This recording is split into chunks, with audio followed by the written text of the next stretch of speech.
ইউটিউবৰ পৰা play button আনি বোলে এনেকৈ পূৰা পেকেজিঙত আহিব ইয়াতে চাওক লেখা আছে ৱেষ্ট বেংগলৰ পৰা মোৰ কাৰণে এটা সুন্দৰ গিফ্ট পঠাইছে আৰু সেইটো আজি আনবক্সিং কৰিম একেলগে মানে বস্তুটো আনা কেইবাদিনো হ'ল কিন্তু মই বস্তুটো খোলা নাই মই ভাবছোঁ কি একেলগে খুলিম আৰু আপোনালোককো দেখাম আৰু তাৰ ৰিভিউ দিম এইটো হ'ল মেইন বস্তুটো এতিয়া আমি অপাৰেশ্যন কৰিম আৰু ভিতৰৰ পৰা এইটো ওলালে পুৰা একদম কি একো নাই কিয় নাই একো আছে এই আৰু একবাৰ নামটো দেখাই দিছোঁ চাওক তেতিয়া দেখা পোৱা নাছিল এয়া to Rakesh Kalita principal of Hotstepper dance academy এইটো পেকেজ কিন্তু ধুনীয়া মানে ধুনীয়া পেকেজিঙত আহিছে কিন্তু বঢ়িয়া একদম সেই নকহাকৈ একো বেয়া চেয়া নোহোৱাকৈ কাৰণ বহুত দূৰৰ পৰা আহিছেতো মানে বাগৰি আহে না পাৰ্চেলবিলাক সেইকাৰণে যেনেকৈ পায় তেনেকুৱাকৈ আহে তো সেইকাৰণে মানে পেকেজিংটো ভাল লাগছে মোৰ বিৰাট বঢ়িয়াকৈ পেকেজিং কৰি দিছে সেইফালে চাওকচোন ভণ্টি কৈ আছে ইউটিউবৰ পৰা প্লে বটন আনি বোলে এনেকৈ পূৰা পেকেজিঙত আহিব কিন্তু গাইজ কি ক'ম ভণ্টি প্লে বটন আগলৈকে মই বুঢ়াই হৈ যাম চাগে ফোন নাম্বাৰ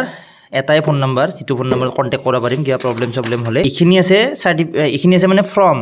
প্ৰথমতে যিহেতু এক্সাম হ'ব আৰু এক্সামৰ এতিয়া গোটেইখিনি বস্তু লিখা আছে ক'ত কেনেকৈ কি এক্সাম হ'ব আৰু ইফালে আছে এও ফৰ্ম এইখনো মানে সেই আৰু এইখন ধৰক চিলেবাছ আৰু ফৰ্ম এক লগত আছে এইগিলা হ'ল ফৰ্ম এতিয়া মেইন বস্তুখনলৈকে যাওঁ এইখিনি অলপ ছাইড কৰোঁ এইখন হ'ল মেইন বস্তু এই আনবক্সিংটো মই মাৰ হাতেদি কৰিম এটা লিখা আছে you are now a part of India's cultural legacy দেখছা এখন অপেনিং কৰিম মাৰ হাতেদি খোলক এইখন টেন বঢ়িয়া this one is the best আৰু এইখনেই হ'ল সেইখন চাৰ্টিফিকেট যিখনৰ কাৰণে মই বহুত বেছি অপেক্ষা কৰি আছিলোঁ জানুৱাৰীৰ ফাৰ্ষ্ট উইকতে মই ৰেজিষ্টাৰ কৰা আহি পেলাই যে লাষ্ট উইকত তো এতিয়া লৈ আহিলোঁ আৰু এইখন হ'ল সূৰ্য ভাৰতী সংগীত কলা কেন্দ্ৰ যিখন ৱেষ্ট বেংগলৰ পৰা আহিছে চাৰ্টিফিকেট এতিয়া মোৰ স্কুলৰ পৰা এক্সাম দিব পাৰিব ডান্সৰ আৰু এখেতসকলে চাৰ্টিফিকেট এখন প্ৰভাইড কৰিব যিখন চাৰ্টিফিকেটে আপোনাক যিকোনো ক্ষেত্ৰত অকণমান আগুৱাই লৈ যাব ইয়াত মোৰ ষ্টুডেণ্টছ আৰু লগতে মোৰ পেৰেণ্টছ স্পেচিয়েলি মোৰ পেৰেণ্টছখিনিৰ আশীৰ্বাদ আছে আৰু লগতে মোৰ নিজৰ মা দেউতাৰ আশীৰ্বাদ আছে আৰু ডান্স স্কুলৰ পেৰেণ্টছ আৰু ষ্টুডেণ্টছখিনিৰ সকলোৰে ছাপোৰ্ট আছে যাৰ বিনিময়ত আজি এইখিনি এটা ষ্টেপ ল'ব পাৰিছোঁ আৰু এতিয়া মোৰ মেইন টাৰ্গেট হ'ল ষ্টুডেণ্টছখিনিক গ্ৰ'থ কৰাৰ আৰু সিহঁতক আগুৱাই লৈ যোৱাৰ তো বহুত বেছি ভাল লাগি আছে আজি এনেকুৱা এটা মমেণ্ট আপোনালোকৰ লগত শ্বেয়াৰ কৰিছোঁ আৰু য়েছ এতিয়া এক ষ্টেপ আগত হ'লোঁ আৰু ৰেছপনচিবিলিটি বাঢ়ি গ'ল এতিয়া আগলৈ কিমান আগলৈ নিব পাৰোঁ সেইটো মই চেষ্টা কৰি যাম নিজৰ ফালৰ পৰা আপুনিও ডান্সৰ সপোন দেখিছে তেনেহ'লে থমকি নৰ'ব আগুৱাই যাওক আৰু এই সূৰ্য ভাৰতী সংগীত কলা কেন্দ্ৰৰ ওপৰত মই সৰুকৈ এটা মানে অলপ ৰিচাৰ্চ কৰিছিলোঁ তো তাৰে পৰা আপোনালোকক দেখাই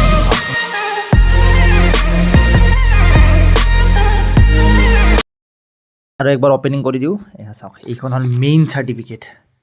এইখনেই হ'ল মেইন য'ত লিখা আছে ইয়াতে মোৰ চেণ্টাৰ কোড স্কুলৰ নেম প্ৰিন্সিপাল ৰাকেশ কলিতা যিটো হ'ল মই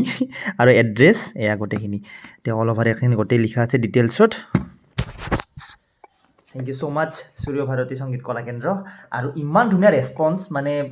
বহুতেই বেছি ভাল লাগিছে প্ৰত্যেকটো কথাতে কিবা নাজানিলেও মই সুধিছোঁ ধুনীয়াকৈ ৰেছপন্স কৰিছে বহুত বেছিয়ে ভাল লাগিছে তাৰমানে তো একদম বিগিনাৰৰ পৰা একদম মাষ্টাৰ্ছলৈকে এক্সাম হ'ব অল টোটেল 9টা এক্সাম হ'ব আৰু সেই 9টা এক্সামৰ মানে দিব পাৰিব ষ্টুডেণ্টছখিনিয়ে আৰু সিহঁতক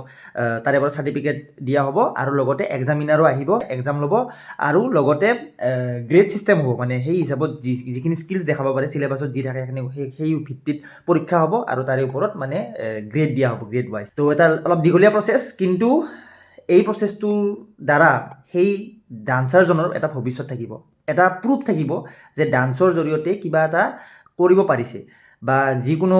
আদাৰ এক্টিভিটিছত ক'ৰবাত এপ্লাই কৰিলে বা কিবা কৰিলে এই চাৰ্টিফিকেটখনে অলপ হ'লেও সহায় কৰিব তো বহুত বেছি ইম্পৰ্টেণ্ট এই এক্সামটো ডান্সৰ স্পেচিয়েলি ডান্সাৰ্ছখিনিৰ কাৰণে আৰু তো ভিডিঅ'টো ভাল লাগিলে লাইক শ্বেয়াৰ আৰু ছাবস্ক্ৰাইব কৰি দিব জাৰ্ণি এতিয়া আৰম্ভহে হ'ল মাত্ৰ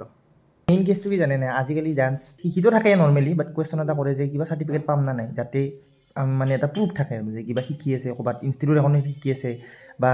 আমাৰ এটা প্ৰুফ আছে ডান্স শিকাৰ বা কিবা তো মই বিচাৰোঁ তো তেনেকুৱা এটা প্ৰুফ থাকক তো সেইকাৰণে স্কুলখন এফিলিয়েশ্যন কৰি ল'লোঁ অফিচিয়েলি ৰেজিষ্টাৰ কৰি ল'লোঁ আৰু এতিয়া টেনশ্যন নাই এতিয়া এক্সাম দিব পাৰিব আৰু আপোনালোকৰো যদি কোনোবা ইচ্ছা কৰে আপোনালোকৰ বাচ্ছাটো যদি গ্ৰ' কৰাব ইচ্ছা কৰে তেনেহ'লে আমাৰ স্কুলত এডমিশ্যন ল'ব পাৰিব হাউলিতে আছে হটষ্টাৰ ডান্স একাডেমি আৰু বাকী কণ্টেক্ট নম্বৰ মই দি দিম অল ডিটেইলছ দি দিম আপোনালোকে আহক জইন কৰক আৰু আমি একেলগে গ্ৰ' কৰোঁ সকলোৱে তো সেই প্ৰতিশ্ৰুতিৰে আজি ভিডিঅ'টো ইয়াতে এৰিলোঁ বাই বাই